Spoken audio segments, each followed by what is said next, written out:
Al-Fatihah juga disebut dengan surah Asy-Syafi, yang memberikan nilai-nilai kemuliaan, kebaikan, pembuka pintu kesehatan bagi orang-orang yang diuji dengan penyakit. Asy-Syafi. Al-Kafi, sesuatu yang dicukupkan dengannya, yang menjangkau semua hal kebutuhan yang kita perlukan dalam kehidupan di dunia. Jadi kalau kita amalkan isinya, semua hal yang baik-baik dalam kehidupan kita di dunia sampai ke akhirat akan dibukakan oleh Allah Subhanahu wa taala. Apa yang Anda butuhkan? Apa yang Anda perlukan? Apakah kemudahan dalam beraktivitas? Apakah kemudahan dalam rezeki? Amalkan isinya, maka kita akan dimudahkan dan diistimewakan oleh Allah Subhanahu wa taala. Demikian dengan nama-nama yang lainnya, sampai diberikan nama 14 kurang lebih untuk menunjukkan luasnya jangkauan kemuliaan dan sifat-sifat kebaikan yang dimiliki oleh surah ini. Lalu pertanyaannya, bagaimana kemudian mendapatkan hal yang dimaksudkan tadi? Kalau sakit, cepat sembuhnya. Orang dulu dibacakan sekali Al-Fatihah, dengan izin Allah langsung sembuh. Kalau kita ada kesulitan rezeki, cepat didatangkannya. Orang dulu kemudian mengamalkan surah Al-Fatihah, maka bahkan ada orang yang belum minta, sudah langsung disediakan oleh Allah Subhanahu wa taala. Demikian dengan aspek-aspek yang lainnya. Karena itu penting bagi kita untuk mengetahui isi surah ini, kemudian mengamalkan kandungannya, tidak sekedar membacakannya, tapi tidak mengetahui isinya, tidak paham kemudian kandungannya, sehingga saat kita mengamalkan isinya, kita tidak disertai dengan pemahaman yang baik dan tidak merasakan bagaimana kemuliaan surah yang dimaksudkan. Yang paling berbahaya, dibaca iya tiap hari, tapi nggak diamalkan isinya, itu persoalannya. Berbahayanya bukan berbahaya dalam persoalan gak dapat pahala, bukan. Sayang saja dibacakan tiap hari 17 kali, tapi tidak mendapatkan isinya. Kayak orang bekerja tapi gak dapat gaji. Kerja tiap hari tapi akhir bulan gak gajian gitu.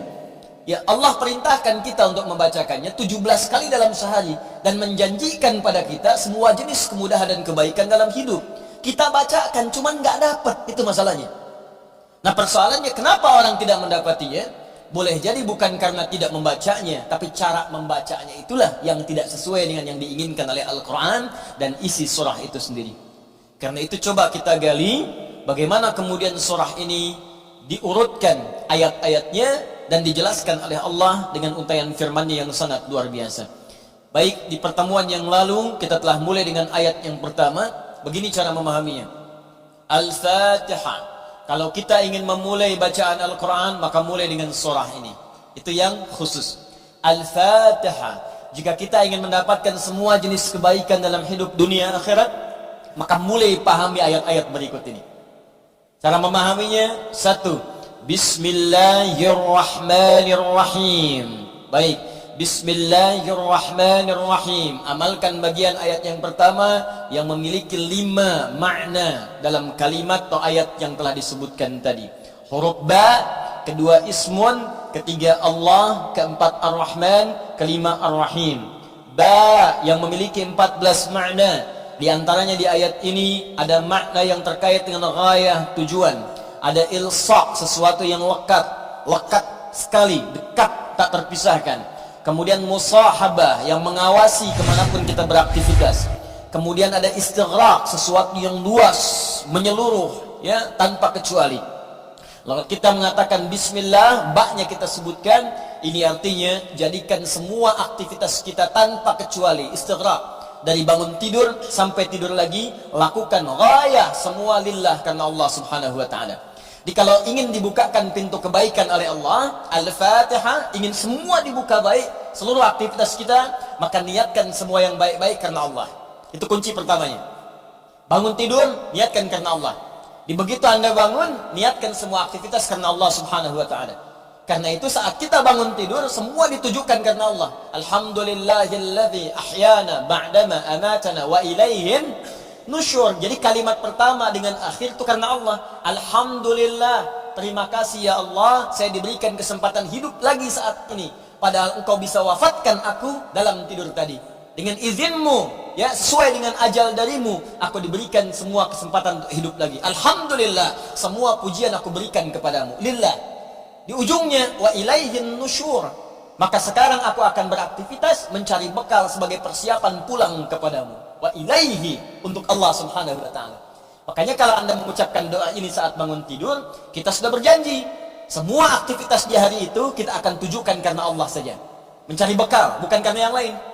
Jadi kalau Anda ucapkan doa tadi, berarti nanti makannya karena Allah, minumnya karena Allah, bekerjanya karena Allah, salatnya karena Allah, infaknya karena Allah, merawat anak karena Allah, semua karena Allah. Raya. Awas, hati-hati ya, hati-hati. Maka dampaknya orang yang semua aktivitasnya dilakukan karena Allah Subhanahu wa taala, maka fungsi ba yang ketiga. Satu tadi ghaya, kedua istighraq, yang ketiga ilsaq dan musahabah. Lekat dan diawasi oleh Allah. Kalau dulu kita contohkan orang yang meniatkan semua aktivitas karena Allah, maka yang kedua rumusnya, rasakan seakan-akan aktivitas itu diawasi oleh Allah Subhanahu wa taala dengan pengawasan yang lekat seperti lem yang menempel, yang menyatukan dua sisi. Ya, mau minum, rasakan diawasi oleh Allah. Bismillah, minum, lakukan karena Allah. Maka mohon maaf ketika minum Anda dikerjakan karena Allah dan merasa diawasi oleh Allah, ini kuncinya. Awas, ini kuncinya. Karena ada orang yang melakukan sesuatu karena Allah, tapi nggak merasa dilihat, nggak merasa diawasi. Ini saya tanya pada Anda, maaf ya, tadi saat sholat itu, sholatnya karena Allah bukan? Jawab aja, karena Allah bukan? Nah, karena Allah. Baik, kalau sesuatu dikerjakan karena Allah, maka rumus keduanya, rasakan Allah mengawasi kita. Pertanyaan saya yang kedua, saat Anda sholat tadi, saya sholat, kita sholat, merasa nggak diawasi Allah? Merasa nggak dilihat Allah? Karena beda antara orang yang merasa diawasi dengan yang hanya mengerjakan saja, itu lain. Akan beda. Silahkan Anda bekerja, merasa diawasi, Anda akan serius dalam pekerjaan Anda.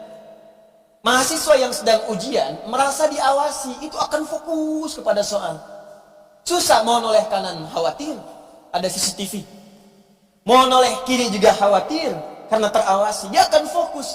Makanya orang sholat itu kalau benar-benar sholatnya merasa diawasi, dia fokus, nggak akan nengok kanan kiri. Nggak ada istilahnya ketika takbir Allahu Akbar, tangannya nggak sedekap. Tahiyatnya kok gerak-gerak ya? Atau bahkan saat sholat mikirkan yang lain. Allahu Akbar, tender ya Allah, tender. Allahu Akbar, WhatsApp belum dibalas. Allahu Akbar, status belum diupdate. Jadi kalau kita benar-benar merasakan diawasi Allah, bahkan kita pun akan belajar bagaimana cara membacakan bacaan dalam sholat supaya benar. Karena malu gitu. Malu baca Al-Fatihah, bacaan belum bagus. Dan merasa didengar Allah, kan malu. Anda bicara di depan saya, bicaranya nggak jelas, Anda sendiri sudah nggak enak. Ustadz Adi, saya mau bertanya, silahkan. Kan kalau kedengaran nggak jelas pun, saya dengarnya pun nggak paham, Anda nyampaikan pun nggak enak. Sekarang Anda sholat setiap hari 5 waktu menghadap Allah, belum tambahan sholat sunnah, dan Anda sadar bacaan Anda belum bagus, tapi anehnya merasakan didengar oleh Allah dan diawasi. Apa nggak malu gitu? Coba deh satu kali rasakan hal yang demikian. Jadi kalau kita memang merasa, itu dampaknya lain ke dalam ibadah kita. Nanti rumus terapannya, aktivitas harian kita. Ini minum, ini memang minum ini pekerjaan sederhana, tiap hari kita minum. Cuman ada beda ketika minum kita itu merasa dilihat Allah. Maka saya katakan di pertemuan lalu, mustahil Anda akan menyentuh minuman yang tidak disukai oleh Allah. Mustahil. Jangankan menyentuh yang dilarang Allah, mau minum pakai tangan kiri pun rasanya nggak enak. Pasti Anda akan pindahkan gitu kepada yang lebih baik. Paham sampai sini ya?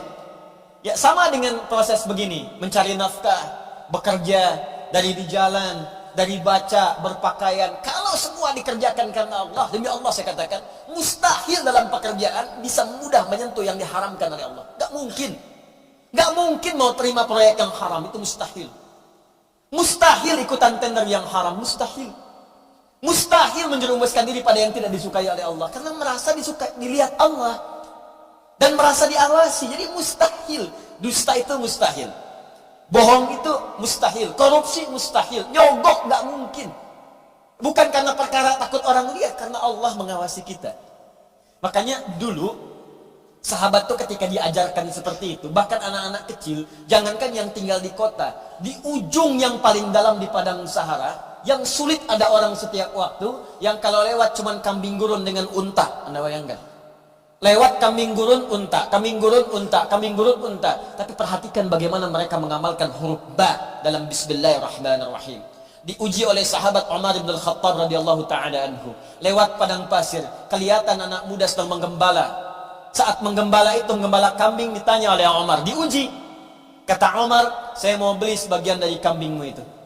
Kata orang ini bukan punya saya, punya tuan saya. Punya tuan saya. Kata Umar, tuanmu kan gak ada di sini. Ini padang pasir yang luas. Orang yang gak ada. Beli aja, bilang dimakan serigala. Apa kata penggembala ini? Lalu di mana Allah? Idzan fa'ain Allah.